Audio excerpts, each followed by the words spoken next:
Bapak Ibu Saudara sekalian yang dikasihi Tuhan, selamat pagi.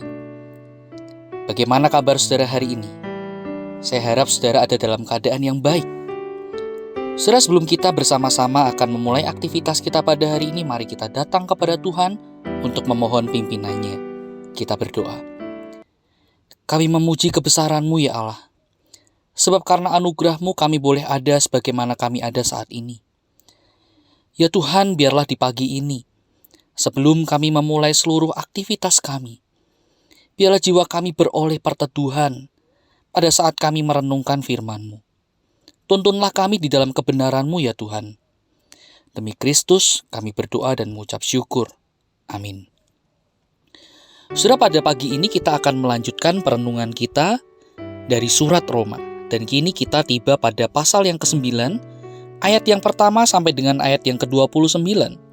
Dan saya mau ajak saudara-saudara untuk membaca ayat yang ke-6 sampai dengan ayat yang ke-8. Demikian firman Tuhan. Akan tetapi firman Allah tidak mungkin gagal, sebab tidak semua orang yang berasal dari Israel adalah orang Israel. Dan juga tidak semua yang terhitung keturunan Abraham adalah anak Abraham. Tetapi yang berasal dari Ishak yang akan disebut keturunanmu. Artinya, bukan anak-anak menurut daging adalah anak-anak Allah, tetapi anak-anak perjanjian yang disebut keturunan yang benar. Demikian jauh kita membaca firman Tuhan. Saudara sekalian kasih Tuhan, mulai dari pasal ke-9 ayat yang pertama sampai dengan pasal yang ke-11 ayat 36. Saudara, kita akan melihat bagian ini berbicara tentang siapa yang disebut sebagai Israel yang sejati itu.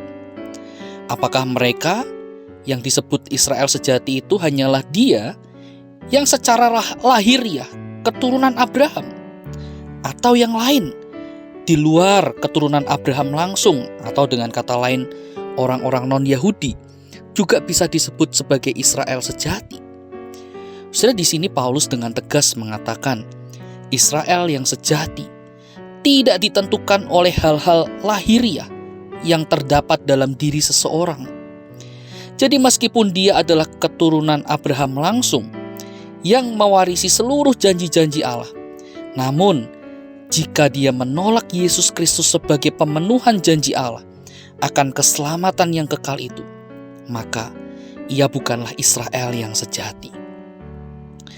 Saudara, Paulus mengingatkan bahwa kepercayaan dan iman terhadap Yesus Kristus adalah hal yang sentral, yang sangat penting. Itulah yang menentukan, bukan hal-hal lahiriah. Sebab apa, saudara? Sebab iman, percaya, itu adalah buah dari anugerah Allah. Bukan berdasarkan kehebatan, bukan berdasarkan kelayakan seorang manusia. Nah, saudara, untuk mendukung penjelasan Paulus ini, ia memberikan ilustrasi mengenai pilihan Allah atau pemilihan Allah kepada Yakub ketimbang Esau. Saudara, kalau kita melihat dari kehidupan, saudara, Yakub dikenal sebagai seorang penipu. Namun penipu inilah yang justru dipilih oleh Allah. Jika demikian, apakah Allah tidak adil?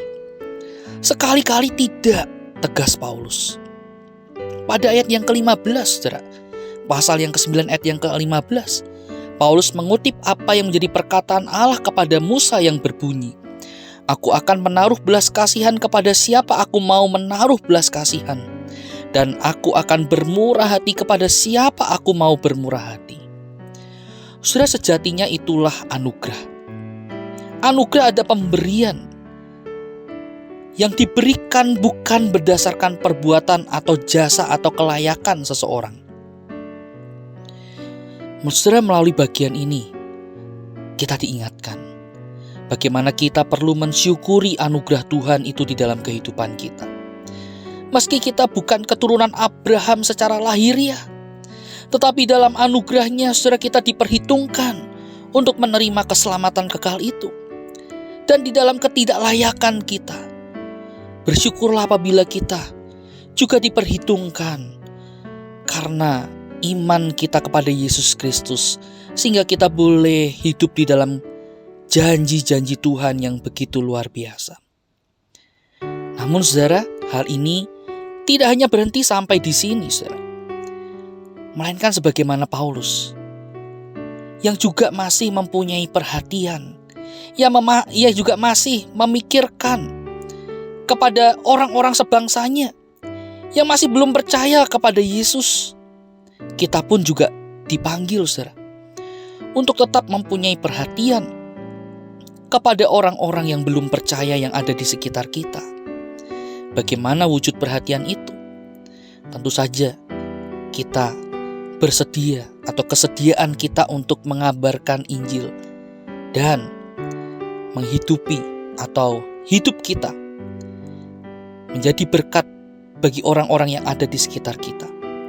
Melalui kesaksian hidup kita, biarlah itu juga boleh dipakai Tuhan untuk membawa orang-orang mengenal, percaya kepada Yesus sebagai satu-satunya Tuhan dan Juru Selamat.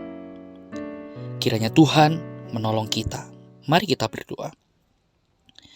Bapa yang baik, kami mengucap syukur untuk anugerah-Mu yang besar di dalam kehidupan kami. Bukan karena perbuatan atau kelayakan kami bisa diperhitungkan sebagai umat-Mu. Oh Tuhan, tolonglah kami, untuk kami boleh menghidupi anugerah ini dengan baik. Pakai kami di dalam segala keterbatasan kami, untuk kami bisa menjangkau dan menjadi berkat bagi sesama kami. Tuhan, tolong pakailah kami. Kami siap, kami mau untuk menjadi alat-Mu. Di dalam Kristus kami berdoa dan mengucap syukur. Amin. Selamat pagi, Tuhan Yesus memberkati kita.